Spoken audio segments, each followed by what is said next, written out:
Hello and welcome to this week's episode of The Insider, brought to you, as ever, by Vanishing Inc. My guest today is an incredible mentalist and is going to be teaching masterclass next month. So please put your hands together and make him feel very welcome. It's Marc Paul. Marc, how are you this morning? I'm very well, Damien. Nice to see you, and thank you for inviting me along. I'm looking forward to this. Thank you for giving us your time. What's your magic origin story? You have 28 seconds. Very, very boring. Got given a magic set when I was about 8 years old. Threw it in the cupboard, couldn't do any of the tricks. And then I was off ill from school for a day, and I was bored, and I got the tricks down. Took the old coin slide and made a coin disappear without knowing where it had gone. So the magic bug bit me. You fooled yourself. Like, oh my God, magic's real. How wonderful. And I never looked back since. I mean, obviously, I figured it out later, rattling it around.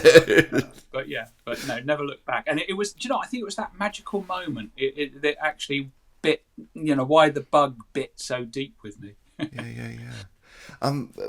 Not that it's been broadcast yet, but we had Andy Nyman on the show recently, and he was talking about that period in the 90s where it was pretty much just you and him in the UK doing mentalism.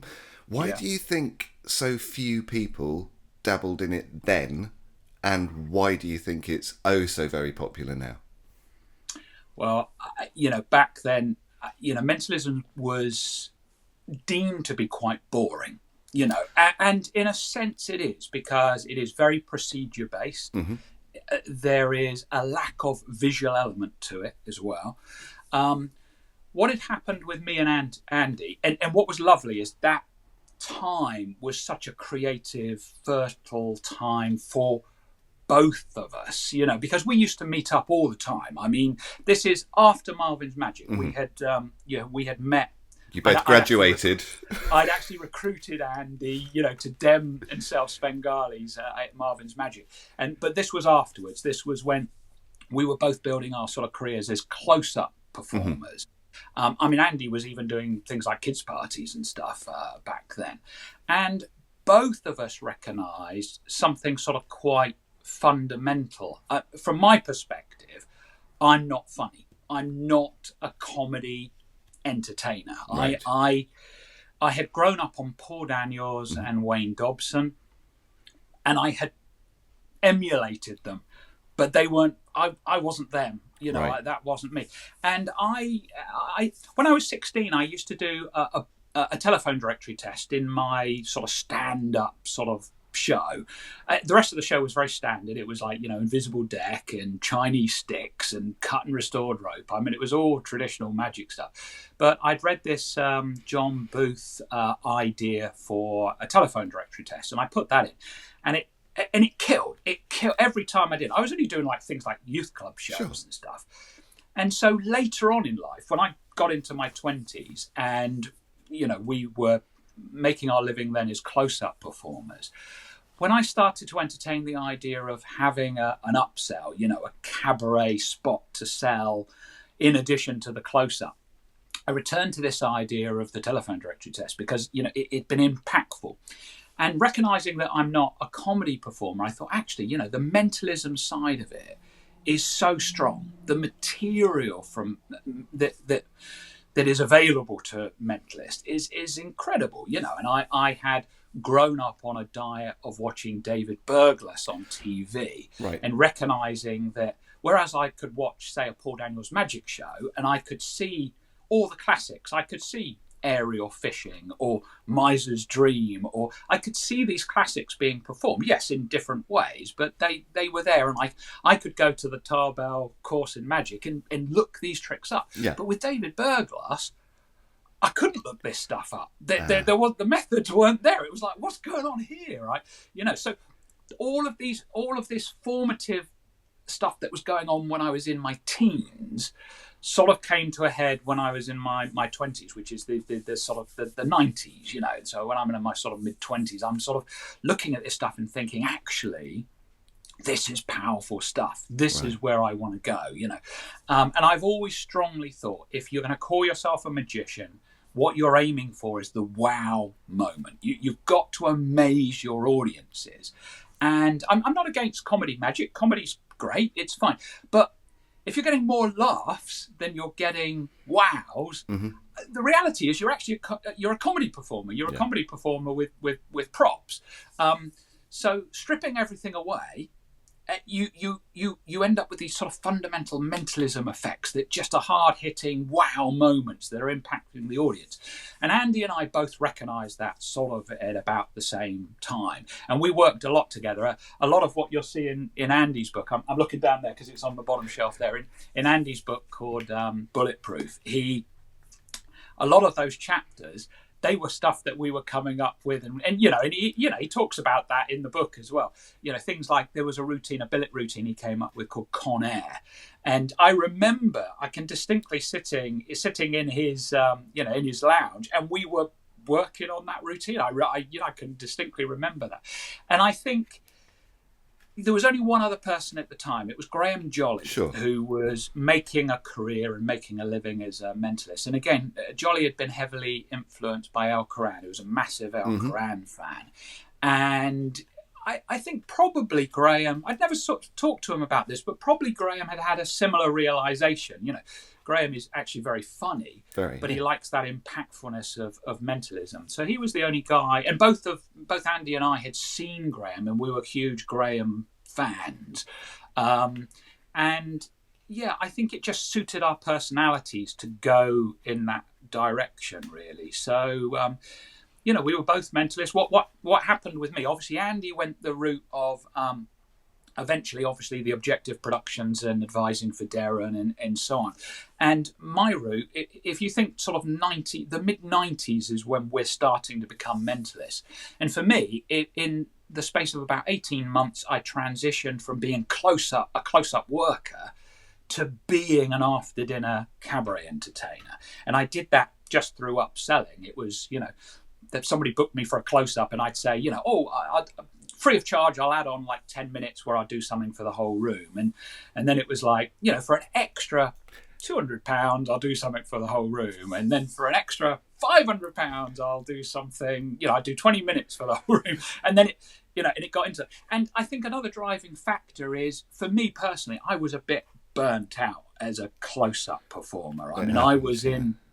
This is in the days when, we were working almost every single night, in London. And it was exhausting. It was very lucrative, but very exhausting because there was a limited number of close-up performers at this time. It's not how it is today, where there's a lot of close-up people. There were only a handful of people who were actually doing close-up as well.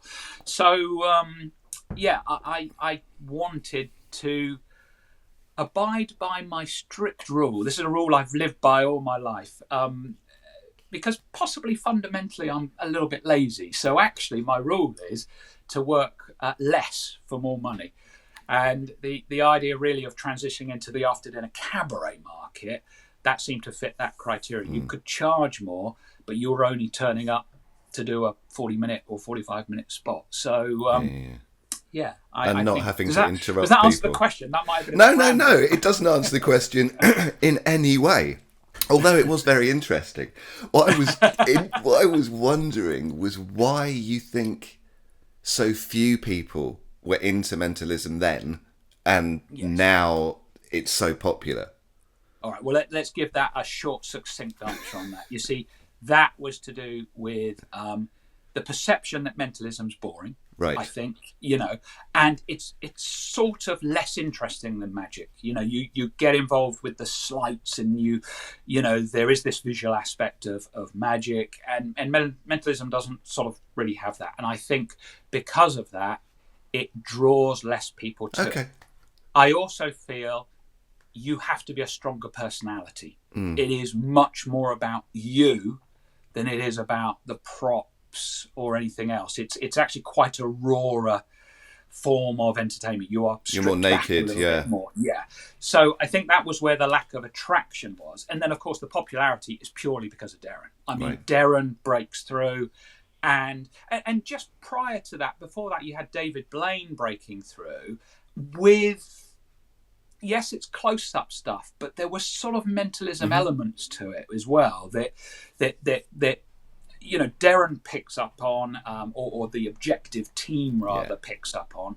They find Darren and they go that route with it. And purely because of Darren, it now explodes. Now you've got, everybody who wants to be a mind reader, a magician mind reader. Yeah. I remember actually advertising on corporatemagicians.com. This is going back years. This was Duncan Trillo's site. And there used to be like 20 people on it. And, we should get a lot of work. Sure. And then after Darren, it literally exploded. You'd have 200 people on there, 300 people on there. And most of them were advertising themselves as a magician mind reader as well. So I think, it's solely Darren. Darren is entirely responsible. I blame him completely for the massive mentalism that's on the market today. What do you think, for people listening that are getting into it or interested in getting into it, what do you think are some of the common pitfalls or mistakes that people make when first starting down the mentalism road? I don't know if this is necessarily a pitfall, but it is something that I've become very aware of, and that is there is a massive prominence of electronic gadgets and gizmos that basically turn you into a god at the press of a button. And that's great. I mean, it's very impressive. They're amazing tools. But, and this is where I think the possible pitfall is, if you're just getting into mentalism, you can actually go and buy this sort of push button stuff, but it doesn't teach you about becoming a mentalist. It doesn't teach you about presenting mentalism in a way that is engaging and impactful and ultimately an impressive form of entertainment. Obviously, this isn't a criticism of the actual electronics, because they're just a tool. Of course. And you can use a tool badly. You can pick up a hammer and use the handle to try and bang a nail in. You're not using the tool effectively. Sure. And I think the trouble is it's sort of too easy. It's too easy. If I was getting into mentalism now, it's the old advice. It's return to the jinx. It's return to practical mental effects. For me, it's learn billets. Learn, if you're into magic, it's a natural progression to go into billets because it is sleight of hand. And learning those fundamentals, in other words, with just some pieces of paper and some pencils, you've got to learn to be able to engage and to entertain and do impressive stuff. So I think possibly the pitfall is, at the moment, it's too easy to get into mentalism. And because of that, I think some performers, some new performers come in, maybe have a lack of possibly respect for mentalism and what mentalism can create. I will also say that the problem is also nowadays is that more and more and more we are blurring the line between magic and mentalism.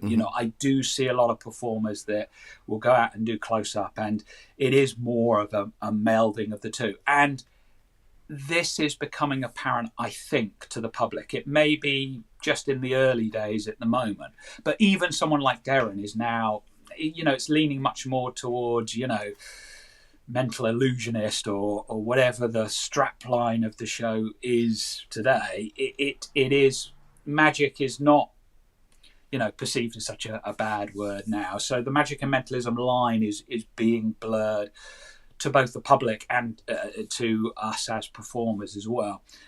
And, maybe I'm a bit old school. I feel that's a little bit of a shame because magic and mentalism are quite distinct in my own mind. And there's nothing, one isn't better than another. Of course. But I feel they are different. I feel, I've just got back from a cruise ship. It was full of Americans. I'm doing a just mentalism on stage, and when I talk to the audience, because I'm very exposed after the show, I'm wandering around the ship and people can see me and they can sit me down and insist on me having a cup of coffee with them and talk about stuff. And the way mentalism impacts on people is just very different from how magic impacts. The old simple description is, when you vanish a coin, no one believes the coin is actually dematerialized from this universe. Yeah. But when you do mentalism, there is this sort of level of belief that is still behind it. It's real because of the belief that's still behind it. Now, I'm not talking about trying to develop that belief, that's not my job, but I think it's a very interesting theatrical environment to play in when your audience is believing or more believing what you do. Want to believe, with Yes. like the death of the church and religion, and the less and less people being into that. They want something to believe in, So why not believe that you can read their mind? You're so right. I mean, I don't want to get heavy, with the whole sort of religious side of things, but you are right. We as human beings, we want to believe that there's something more. Yeah, it's almost intrinsic as to what we are as a species. Yeah. We want to believe in it. Yeah. So I think mentalism taps into that in a way that magic used to in the past. You go back to the days of of witchcraft and all of that stuff, but it doesn't do it so much now. And I think that the it's not a problem and it's not a danger. I was going to sort of use those words, but the thing that is happening, the challenge possibly that's happening now, is that because magic and mentalism is blurring, in the future it'll all be just lumped in as tricks and fun and that sort of thing. So I think that believability is eroding even as we speak. Interesting. Talking of beliefs, I had a question later down, but I'll ask it now as it seems relevant. What's your view on claiming powers as a mentalist? When when a mentalist performs and they claim powers, what's your feelings about that? Yeah, that's a very good question, and it is something that each mentalist personally has to consider at some time, because of exactly what we've just talked about. There's a bit more responsibility to you as a performer, because there will be people in your audience that are believing what you're doing, and because of that, you're reinforcing that belief. You're the proof. You're demonstrating it. That what they believe is real, and of course you've got to be careful with things like that. I mean, my own position is I neither want, when you enter my show, whatever. If you're a skeptic, you should leave as a skeptic. If you're a believer, you should leave as a believer. My job is not to change anybody's beliefs about anything. My job is to entertain and engage an audience. And I think it is a personal question. I'm against there is this sort of a line of thinking that maybe you should have a disclaimer at the beginning of the show. In other words, you walk out and you say, everything you're about to see is an illusion. I'm not really reading minds, but I'm going to give the illusion of reading minds. Now, it may not be as blunt as that, sure, but it might be some nicely worded script that goes in that direction. My personal feeling is I feel you rob your audience a little bit of that, because when they're sitting there waiting to see the mind reader, they don't quite know what to expect. At least that's what it's like on a cruise ship for me. They don't quite know. Many people have not seen a mind reader live, so there's that anticipation. And I feel if you walk out and say everything you're about to see actually is tricks, you rob them a little bit of that. So then there are varying degrees all the way through, of course, to the other extreme, which is everything I do is real. This isn't tricks. This is real, and of course I'm against that as well. So it is, where do you sit in that grey area in between? And I think you've got to sit down at some point and answer that question yourself. Maybe you don't have to do that on day one of becoming a mentalist, but you do have to do it as you gain experience and as you start thinking about what you're comfortable with as well. I know Andy Nyman and I at one point, go back to those 90s, we're short on cash. We decided, we're going to do psychic fairs. Why not? We're not working on Sundays. There's a psychic party, psychic fair every weekend. We can go in and, we're hearing stories that you can make, 300, 400 pounds by doing palm reading and stuff. And I thought, I'm going to get an angle on it. I'll be an aura reader. No morals at all back then. And it's like, hold on. And I tell you what changed it was the one day when Andy and I went and did a psychic fair together. And I like to say we went in sinners and came out as saints, because by the end of that day, both Andy and I knew we could not do this. We could not do this sort of thing. Why? Because it is about people. These are people that are seeking some sort of help. And that is not something that we are qualified to do. It is, right. So very quickly we learnt that lesson and we never did it again.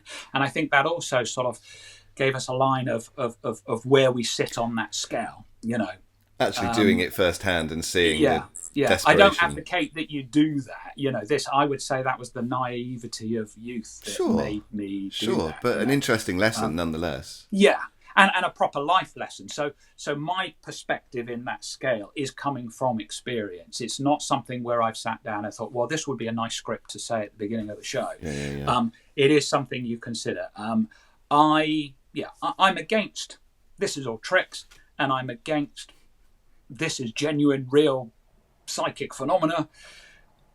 I am in the middle somewhere. I don't want to rob my audience of a theatrical experience, but I don't want to make them believe in something that I know is not what I'm doing. Fair. You mentioned Animan and the Jinx, and obviously there's 13 Steps as the other one that everybody always talks about. What other mentalism books would you think that people getting interested should experiment with? Do you know, that's a really good question, because people don't ask that question. It is the standard advice of 13 Steps and Practical Mental Effects. The first thing I will do is say not Practical Mental Effects, actually, but the original Jinx, right. Where, you see, what Practical Mental Effects is a collection of effects from the Jinx. And actually there was a load of stuff missed out. So if you go back to the original, what we're talking about is these. These are, this is all the sort of old style. These are the original. Each month, Animan is bringing out one of these. Now, you might not have the originals, but that doesn't matter, because I know, for example, there's a project going on now, actually, that somebody is Julian Lysander. He is re-typesetting all of them and releasing them over the course of each month, I think. So, that material is there. It is available to you. It's not something you have to go and find in some, ancient bookshop or something like that. So it's around. So first of all, the original Jinx, because there's so much more in it. And what you also get in there is commentary from Animan, which puts it into perspective for the time period. Sure. So when you're taking a routine and you're adapting it to something more, to our age and our time, by reading about Animan and why he's done what he has done in his time, it gives you a fresh perspective about how to change it and alter it for now. The other thing I would try to say is there are obviously now a whole bunch of more modern books, and Pete Turner has gone a long way to. He went from a sort of stage of really bold, impactful, no prop mentalism, but maybe that wouldn't have suited everybody. Pete can get away with a lot of it, other people can't, and he's gone from that when he started to actually material now that is very much richer, because he's using those classic techniques, and he's still got his own unique Pete Turner approach, but he's bringing in the classic rock solid methods that are behind it. So I think for me, Pete Turner's later works are something that definitely are worth looking at. And for me personally, David Berglas. David Berglas was somebody that I grew up on, and David has now published all his work. There are 2 large books.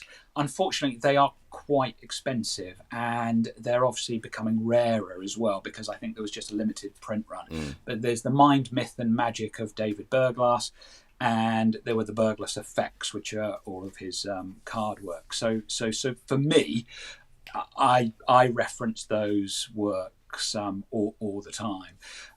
Let me have a quick look on my bookshelf and see if something leaps out as well. Something modern. Oh yeah, I have to say, yeah. So there's an Australian guy, well, lives in Australia. He's actually an Englishman called Sean Taylor, and Sean brought out a couple of books one called Mindstorm, one called Mind Coaster, and I have to say, he is, because he's in Australia, he's sort of a little bit more isolated. I mean, he's not. He's got his sort of group of people around him. But what he does is he's a worker. And so the material in here, it's practical. And I think my advice is seek out people that are working.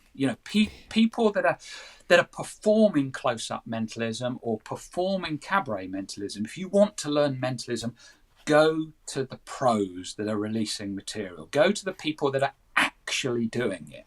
Because what you'll then be subtly guided towards are the routines that are not pipe dreams. You'll be guided to routines that we know work in the real world. And a lot of them actually are tried and tested plots. And a lot of the time, some of the plots that maybe a sort of an armchair mentalist that's writing routines and coming up with lots of ideas, but which is fine too. But the problem is some of those plots are a bit too convoluted for working in a real environment. You have to have it's got to be relatively straightforward, and the plots have to be fairly, simple. You can't make things too convoluted or complex when you're actually engaging an audience. So, there's a sort of few people. So look up guys that are doing stuff. And I have to say, some of the videos that are out at the moment, I won't name certain channels, but obviously Vanishing Inc. is one of them. And the only one anyone needs. These masterclasses, you've got people that are unbelievable pros. These are people that have worked for years, and they're releasing their material on these video platforms. So, it's phenomenal. I mean, it's phenomenal. You've got access to people that you never used to have access to. I mean, when I was a kid, I'm looking for magic books. There's nothing anywhere. There's no internet. I'm cycling around to every single local market and rummaging through hundreds, thousands of books to find a magic book, from stuff like this,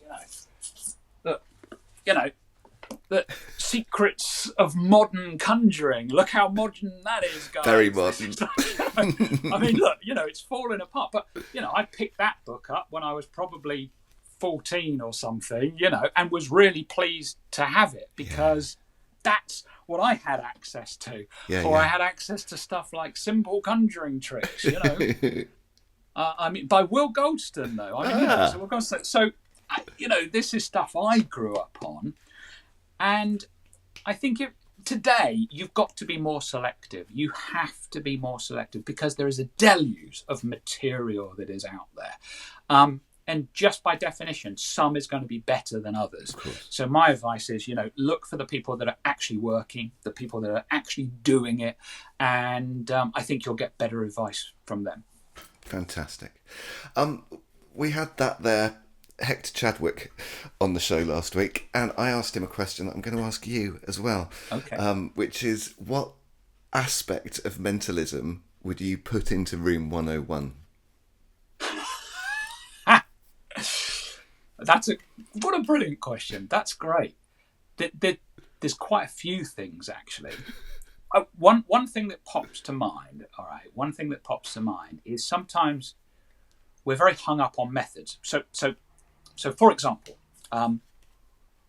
Thumb Writer, the Swami gimmick, what a brilliant tool, fantastic idea, brilliant, Marc Salem uses it to open his show, and it's a brilliant piece where he leaves the stage, he goes into the audience, and it's quick fire mind reading with a pencil and a pen and moving around. So first pet hate is the type of performer that actually uses nail writing on stage, and then the next routine they do, so they're writing a little tiny prediction on a little square of card, and then the next routine they pull out a massive big, easel with a big marker pen, and it's like, hold on, no, why have you just used this tiny little thing? Why didn't you write it big so we could see what it was? So sometimes, you see, we don't think, we just go, I want to do a nail writer effect. We do a nail writer effect. And it's like, no, nail writer is perfect for close-up. I think it's a great tool. And Marc Salem does it very well because he makes it intimate. He makes it a close-up piece as part of his theatre for the theatre show. Yeah, and he leaves the stage when he does it. And I think my pet hate is that use the tool that is right for the environment. So if you are working on a stage for a 1,000-seat theatre, I know not many people do, a nail writer and a piece of card, that's not right. That's not the right tool for that environment. So that's one thing that sort of popped into my head. I think another little pet hate possibly is this massive, or it's got less actually, this massive drive towards propless mentalism. The idea that actually a trick is no good if you have to have visible compromise. If you have to have a book or a piece of paper and a pencil, suddenly the mind reading experience is eroded because you've introduced visible compromise. So mind reading should be pure. Somebody should think of something and you should tell them what it is. Do you know what? That's actually the most boring thing you could ever do. It tends to be heavy on procedure, doesn't it?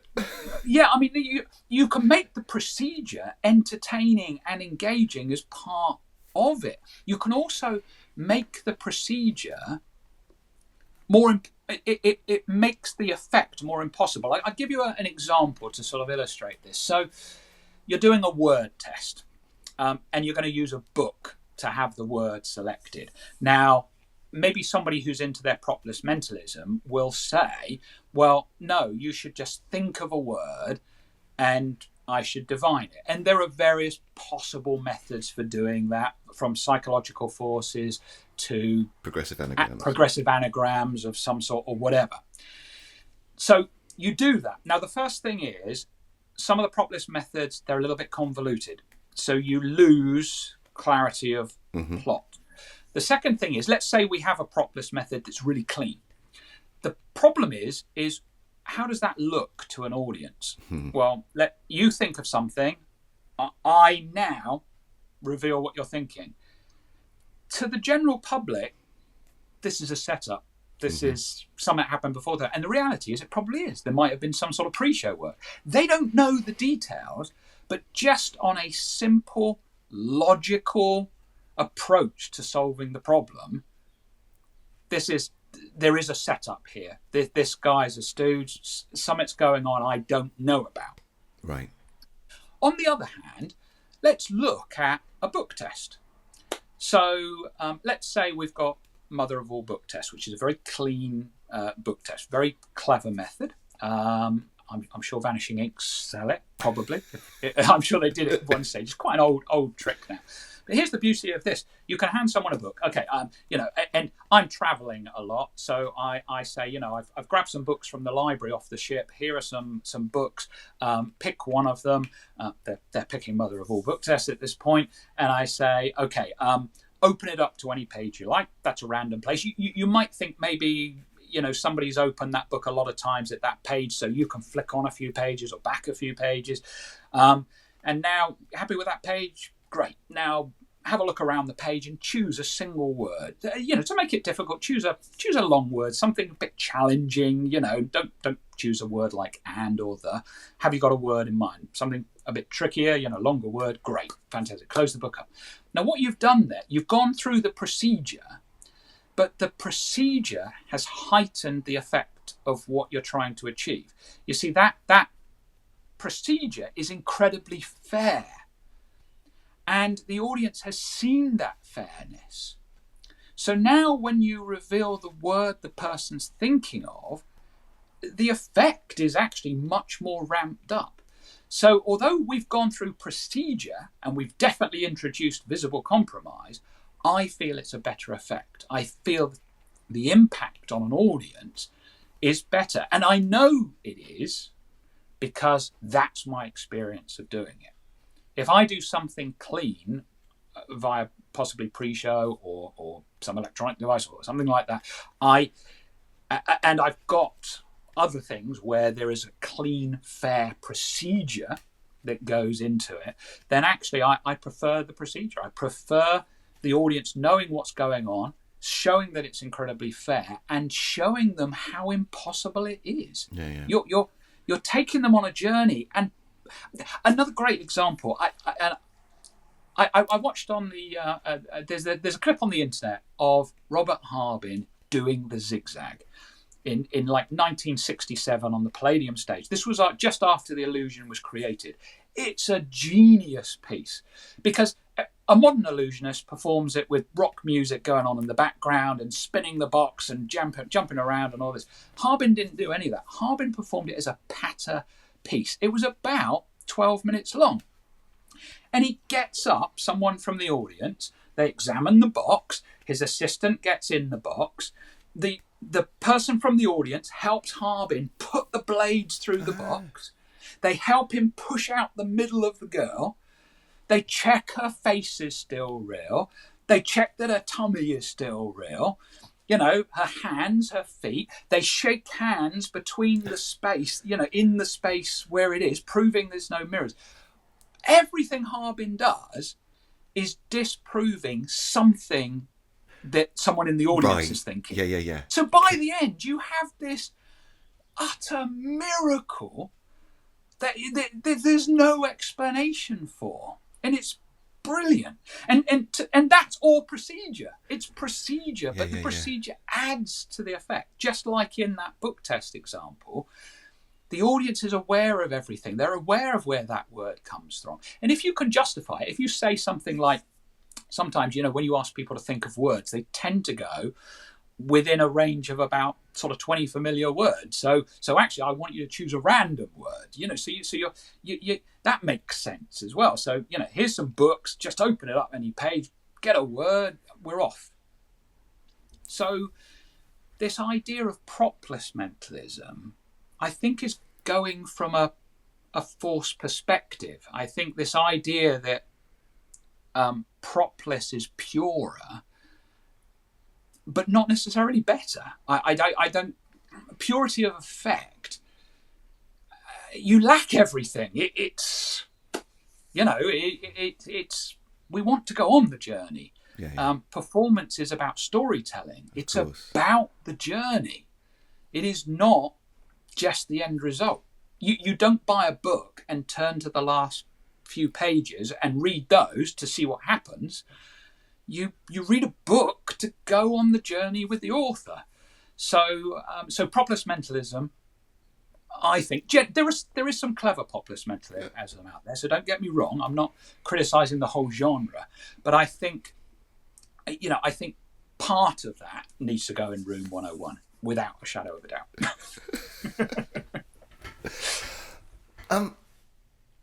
COVID obviously hit all performers incredibly hard, and I understand that you mainly work cruise ships. How have you had to adapt your set and material during the pandemic? Well, that a great question, and this was something within. You see, so the pandemic hits in March. I mean, I was due to be on a cruise ship literally the weekend the American borders closed, and I got a phone call on Saturday to say, I was going out to New York to get a cruise ship that was coming back to Southampton, and it got cancelled on Saturday, and I was meant to be flying on Monday. And on Monday, they closed the American borders. So it was all very instant. And literally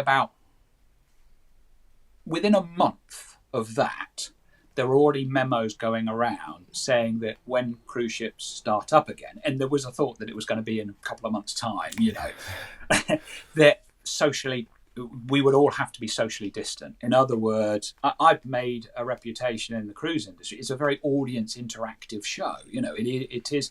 I'm a mind reader. I'm booked as a mind reader. It's a mind reading show. I use people during my show. So the memo comes around saying, it's going to have to be socially distant. And it's a bit vague what that means. So over the course of the next month, it crystallizes into what is and isn't allowed. And it basically became no one can come up on stage. You cannot go into the audience. There must be no transfer of any materials between you and an audience member. In other words, you can't hand them a piece of paper and a pencil. Uh-huh. You can't borrow a banknote from them. There is no physical interaction with the audience. One of the things that was a stumbling block for me was I because these are big theatres, I said, well, I still need to be able to hear them. So if somebody speaks a response, can we get a microphone to them? And the simple answer was no, because we would have to sanitize. That microphone would have to be sanitized between people, and that's just going to slow everything down. So the reality was there is no physical interaction between you and an audience. Now, initially, I probably put my head in the sand and thought, God, I hope that doesn't happen. Let's see how it pans out. Right. And then Danny Archer wanted me to do Mindvention, and I'd already been booked to be in Mindvention in November, and he decided to put everything online instead of doing it. He sort of moved it earlier in the year and put it online. And or was it slightly later in the year? But wherever it was, he decided to do it online, and he wanted me to still do a lecture. And I'm like, oh, well, what can I do? And I decided to force myself to take a bit of action, to put a lecture together of material that doesn't require people to come up on stage. And so that was quite an interesting sort of challenge to do. And the lecture went very well. And there were some really good things in it. There were a couple of things that I didn't end up using or anything like that, but maybe they were interesting ideas. What was interesting, it was very popular lecture with the people watching. And it gave me actually a little core of material. And I thought, well, actually, that's quite nice as well. So maybe I can sort of develop on that. And I'm so pleased that I did, because over the next few months, I sort of put an act together and then thought, well, I'm going to need 2 45-minute spots. So I put another act together. And then in October last year, about a month before October, I got a notification that the cruises were starting up again. And in October, that was going to be my first cruise. And I've got 2 brand new 45-minute shows that I've never done. I've never performed them ever in my life. So I booked a rehearsal space. There's a village hall up the road, and I booked it for day-long sessions where I could get in there with my props and set everything up. And and there's a lot of sort of display stands and things, because I've got to display stuff. Like, for example, I would do a chair prediction where I'd have people holding envelopes, but I can't have people on stage. So I've got to have a stand that displays that envelope. It's that type of thing. Anyway, so I blocked it all through, rehearsed it, and then in October, both feet in, 2 brand new shows, and that's what I've actually been doing. And the cruise industry is still like that at the moment. Just before this last cruise, there was a slight relaxation, which was you can now bring people up on stage, but you can have no physical interaction with them. So you no can't hand them anything. Right. So actually, that's still the same. Yeah. It hasn't changed anything. Yes, you can bring someone closer to you. It's nice to get a reaction, I guess, that the other people can see. You can do that. You can have, exactly. The rest of the audience is seeing this person react. So that's how it is at the moment. So we're doing this now in March, and that's how it is. But I see it relaxing as we get further. But it was an interesting challenge to put it all together. And I know a lot of my friends haven't had to have this challenge because they're doing close-up. And in this country, close-up seems to be back to normal. It seems to be okay, and I'm glad it is. But yeah, the cruise ship industry, I think, is a little more resistant, and it's more to do with insurance policies. Yes. They're more Litigious worried Americans. about. Yeah, I mean, it's this. Look, well, we did this, and this, so you can't sue us for getting COVID on board. Yeah. Now, probably most people listening over a certain age will either remember or have seen the famous Parkinson Christmas Eve, New Year's Eve, I forget which, from many years ago, where amongst other things you perform an incredibly clean any card at any number. Can you talk about that? Why did you choose to do something with such inherent risk? And how did it feel as you were doing it? And what was the reaction like afterwards? Okay. First of all, what I chose to do was material that I had been doing for years and years and years. Bulletproof, to go back to absolutely. Although a lot of performers look at something like any card at any number as risky, which it is to a point, I'd actually been doing that routine, round tables, forever. Right. I think the Parkinson thing, I think, was 2001, and at this point I'd already been doing close up professionally full time for about 10 years or just under 10 years. So, and as I said, it was busy period of time, and I've always loved jazz card magic, and it comes from seeing David Berglas. He probably kindled that fascination. I love jazz card magic. I'm completely comfortable with jazz card magic. I don't feel it's risky, and in fact, I know we'll talk about the masterclass, but in the masterclass there is a routine that I teach, which is, I used to do all the time back in the 90s, and it is 3 utterly impossible card revelations. I mean, it's utterly impossible and incredibly clean. It was basically designed to mimic what David Berglas was doing, but without the 50 years of experience. It was, and I talk all about the history. It's actually based on a very old a card trick called Nemo card, which is actually in the Encyclopedia of Card Tricks, but it was written up. It's by R.W. Hull, and Nemo card is actually a deck of cards that is 52 outs. It is this idea that whatever card is named, you have an out. Now, what I talk about on the masterclass is some of those outs were appalling. They were horrible. And because it's just too many. It's really hard, and obviously then it becomes a memory exercise as to sort of what I. So actually, I've streamlined it, and this was something I used to do all the time. So what happens is it becomes there are 2 impossible card reveals followed by an any card at any number. That's what the 3 reveals are, and so that's my background. So when I get asked to do Parkinson, and I was asked, I did a close-up show in Holland Park in London, and somebody asked for my card. She happened to be the producer for Parkinson, and what happened was that Parkinson loves magic. Clearly, loves magic. Loves magic. There's been people like, Canasta performed on Parkinson, and he's had people like, Ricciardi Jr. and Ricky Jay and people like that on. Loves magic. And David Blaine was just breaking through, and they wanted Blaine. And this was a Christmas special, and they wanted Blaine, but then Blaine, and we're 6 months out from the Christmas special. They're just planning it at this stage.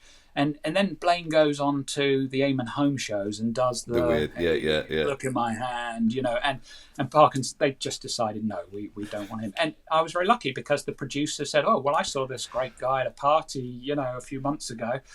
And Parkinson was like, yeah, bring him in. And I literally got a phone call. I thought it was a joke. I thought it was like... Oh, my gosh. So I went in and I did the stuff that I've always done. And Parkinson loved it, and that was it. The rest is history, as they were. What that really enabled me to do was to it gave me a little bit of profile. I could put that clip on my website. It enabled me to sort of push my fees up. My agent was obviously promoting it and pushing the fees up off the back of it. And that really helped. So, so that was the sort of story behind it. And the reality was I actually felt very comfortable doing it because it was material that I'd done literally a million times. Yeah. So I don't advocate you go and, do stuff you're unfamiliar with on TV. And actually, in years later, I have done TV projects, and that's what it is. You create material that you've never done before, and then have to do it on TV. Yeah. That's not an environment I felt particularly comfortable in because that's not me. I want to rehearse stuff. I want to know stuff inside and out. So, so for me, TV wasn't a great, medium for me personally. As it were. Does eat material, doesn't it? So yeah, it does eat material. So so I've sort of skirted around any sort of any idea of methods because I haven't gone into specifics. No, I didn't want to. But that's really what it was. So you sort of know what it was. There's a bit of jazz there. So what you saw was a good outcome. You're seeing something. So yes, I mean, people will go, oh, well, then it's just luck. No, this is not just luck. What this is luck meeting years of preparation. This is because if that didn't happen, how it happened, that's fine. You still would have had a miracle happening at the end of that show. Absolutely. That I'm going to end on whatever that was going to be. But do check out the masterclass because I think actually the card thing I do in there, that'll give you a real good insight into what my thinking was at the sort of time, really. So what else are you going to be covering in the masterclass? So I start with another great passion of mine. We've already sort of touched on it, and that's billet work. I mean, I just think, there's the sort of cliched phrases. Bob Cassidy says that billets are the cornerstone of mentalism, and Annaman says that for every hour you spend rehearsing billet work, you'll be paid back in years of entertaining fantastic mentalism. And it's like, and those are true. That is absolutely true. You do have to put a little bit of work in up front because you've got to get these switches smooth. But I think for the move junkies out there, it's actually great. I think a lot of people are coming into mentalism because it's easy, and actually, some of these sleights are not necessarily straightforward. They're not difficult either, but you've got to sit down and put the work in. You need to get a switch smooth. It can't be, you can't be given away that you've switched the billet. So I have a billet routine in there. We can add an extra 101. I've just thought. Okay. 101. Yeah, no, very important 101. It has to go into room 101. Okay. And that is the hokey one ahead principle. Okay. Because I'm sorry, you can't have something right. I'm going to read your mind. Okay, I've read your mind and I've revealed this amazing information about you. And let me just open this up and just check. Oh yes, I'm right. Yes, that's good. Look, there are some fantastic routines out there that do exactly that, and I am poking a little bit of fun at it. Sure. We're better than that. I'm sorry, this was a method from the 1920s. Come on, guys, come on. So that sort of one ahead. That I'm sorry, we've got to move on from that. Now, I reckon you can get away with that once in a show. But when you're doing a 3-envelope test and you do it 3 times in a row, or twice in a row, whatever, no, that's just lazy. That's so lazy. So this triple billet test that I teach in the masterclass, it is basically 3 billets are handed out, and it eliminates. In a classic 3 envelope test, you would normally hand out 2 billets. Then something would happen because a method has to happen. Yeah, teensy bit method. But there's this pause in the proceedings before you move to the third person. And for modern mentalism, no, that's no good. We when I hand the billets out, get the information written down, get them back. We need to smooth that. So my triple billet test is they all get handed out. Everybody writes on something all at the same time. They're all collected up, and we're into the routine. It's very straightforward and very clean. And those 3 billets sit on a table, and at no point ever is any of those billets opened up. Those billets are not. You do not have what I've just described, which is let me just check. Oh yeah, that's right. It's no. What happens is one of them gets picked up, and I sense it. I don't look at it. I hold it at arm's length. I just sense it, and I sense who it belongs to, and I immediately hand it to them. Okay, I hand it to them. They open it up, and it is their billet. It is absolutely their billet. And then I can read their mind. I know exactly what's on that billet, so it's very clean and very direct. And if you think it's some sort of peak or something, it's not that, because I think that method possibly is too linear. I'm holding this billet, but my head would be away. Mm-hmm. I at no point do I in any way look at that billet. I literally pick it up, I sense it, and I immediately hand it to the correct person, but I know what they're thinking at that point. So what's sort of interesting is I don't want to give away too much, but it actually is one ahead. It is one ahead, but it's not an overt one ahead. It is a hidden, totally concealed one ahead, which makes it utterly deceptive, because the effect is 3 billets go out, 3 on the table. You sense each one, they're handed back to the correct person. You know what everybody's thinking. It's that clean. So we talk about that. And then also I do one of the weeks is entirely on Q&A. Right, and yeah. I love Q&A. I mean, this is another, I fell in love with it. It again is everyone talks about, once you've done Q&A, no other effect is like it. It's the creme de la creme of mentalism. Mm. And again, that's all true, because you stand on stage and you tell people about themselves. And that's what a mind reader should be. It absolutely fits that image I had in my head of standing on stage. People are standing up sort of at random, and you're telling them intimate information about themselves. When they were born, what their star sign is, what their pet's name was when they were a kid, their car registration number, their phone number, their national insurance number if you wanted to, but which I did in the early days, and I don't do that so much now because the whole identity theft thing, Sure, a bit trickier. But all of this sort of stuff, and now there are some problems with Q&A. The problem is the methods are always quite straightforward and linear. They are quite, they're well known and they're out there and it's fine. And the problem is how you do it. When I say how you do it, not how you do it from a method point of view, how you present it. Sure. Because this is purely you. This is about you standing on stage, revealing information. You are exposed. You have to be a strong personality. And the problem with a lot of Q&A is this part isn't addressed at all.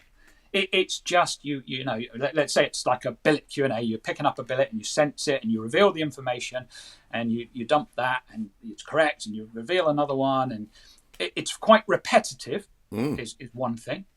And the other thing is it has no structure. It has no climax. upward Yeah. arc. Yeah, it's not elevating or becoming more impossible or becoming more amazing or anything like that either. It doesn't have any texture in it. I mean, you don't even have to do this. You could go like this. Where you've got variety, light and shade going on. What happens is it does that, or actually, it probably does that. To be honest, it just sort of So, what I'm teaching is something I've done for what is it now? It's over 20 years, and this was the close of my show for many years. And this is a blindfold Q&A routine. And, method-wise, I'll go through all the methods and the details of the methods. And,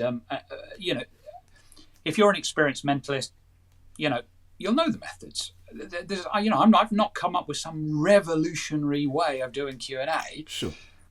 But what I have come up with is a rock-solid structure to the Q&A that you don't deviate from. This is not where you're sent out there and you have no idea what's going to happen, which is a lot of what Q&A is. This is a structure. Now, you can still go off and jazz along a certain line or riff along this line, but you've got a framework that is rock solid that you can return to at any time. And that structure has variety, it has elements of interest in, and it has a climax. So it becomes, much more because of it. And basically, it's much tighter. It's I've seen Q&A go on for forever. Half an hour people do Q&A for. This is around about a sort of 15-minute routine, maybe 12 to 15 minutes. And during that time, around about 15 pieces of information are going to be revealed. You're going to be going bam, bam, bam. So in other words, this is like, this came from watching comedians. There are comedians out there that have a strategy. They want a laugh every 30 seconds. Yep. And for me, this was the same sort of goal. I wanted the reveals don't happen one a minute. Don't think it's like that. But I'll be standing there, and I will. We've found someone in the audience that I'm in tune with, and I'll be going. I'll tell. I'm getting their initials, possibly off of a billet or something, and then I'm revealing their name. Their first name, and then I'm revealing their surname, and then I'm revealing, the month they were born in, and then the day in the month they were born in, and then the year and how old they are, and I'll reveal what car they drive, what their favourite holiday destination is, or whatever theme we're going along. So actually, it's like bam, bam, bam. Bam! It's impactful. It's direct, So the structure of it, the way it slots together, and it's practical as well. I mean, it's just a practical system that packs down virtually flat that you can put in a small suitcase, a small briefcase, and off you go. So you have a system for it. So that I'm very proud of it. I've never released it before. It is. I've talked about it to close friends. People like Michael Webber and Luke Jamay. But this is something I never really performed at magic conventions either. How exciting! Because it's sort of. Magicians wouldn't be interested in it anyway. It's not. It is about the structure and the making Q&A theatrical, and getting the most out of it in a way that I was comfortable with as well. And just so you know, it is an audience. It's a blend of audience reading and question answering. So there was this sort of thought that you either answer questions. So, the question is, when am I going to die? Okay, you've now got to answer that, right? Okay, fine. But that's all a bit, what am I going to do with that? Mm-hmm. And then the other way is obviously the classic Dunninger-Kreskin approach, which is the revealing of information about people. So the audience reading idea. And I do both. So there's a bit of question answering in there, which is great because we can go a little deeper But we've got lightness as well, and you've got options, because if you get a question that you're uncomfortable with, you don't have to answer it. Right. You can reveal information about the person instead. And I will even say that in the show. I will say things like, you're asking a question, it's really personal. That's true, isn't it? And I get them. They acknowledge, so I'm tuning into them. I'm reading their mind, and I might say, this is something to do with your health, yeah, and get that confirmation. They say, look, let me say, I'm not really qualified to answer this question. So, do you mind if I can delve a little bit into your private life and maybe reveal something else about you? And it changes. It's fluid. So imagine. But it's not like a miss, is it? You're just changing where the direction. And this feels to an audience like. So I'm reading this person's mind. They've got a question in mind, and we're not willing to. The question really, I don't want to answer or can't be answered. And then because I can't do that at that moment, it appears that I'm switching to just reading the person's mind, and I might tell them, for example, that their father's name was Fred or something like that. I might reveal. So it feels like fluid mind reading. It feels like I can go off in any direction about anything and tell you what you're thinking, and that's what it. But it's not. It's completely structured. It has a complete structure to it. So obviously I'll explain more in the masterclass, but hopefully that whets your appetite and gives you an idea. Certainly whetted my appetite, Mark. What level of experience is it aimed at? I would say intermediate. I would say obviously the pros out there may gain something from it, to apply to routines they already do, and particularly the thinking of the structure for the Q&A. But it's not a complete beginner. I think you've got to have had a bit of experience with mentalism. Having said that, if you are a beginner, then I have to say that the billet routine is a great place to start, because it's starting you off from a sleight of hand perspective with billets. So if you're used to handling cards as a magician and you want to get into mentalism and you still want that buzz of practicing sleights, the billet test is perfect for you, because it's going to give you an amazing billet routine with the sleight of hand aspect. So, you're not missing out on that aspect of it. But so I think there's things for beginners, and actually the card routine certainly could be done by beginners as well. I think it's a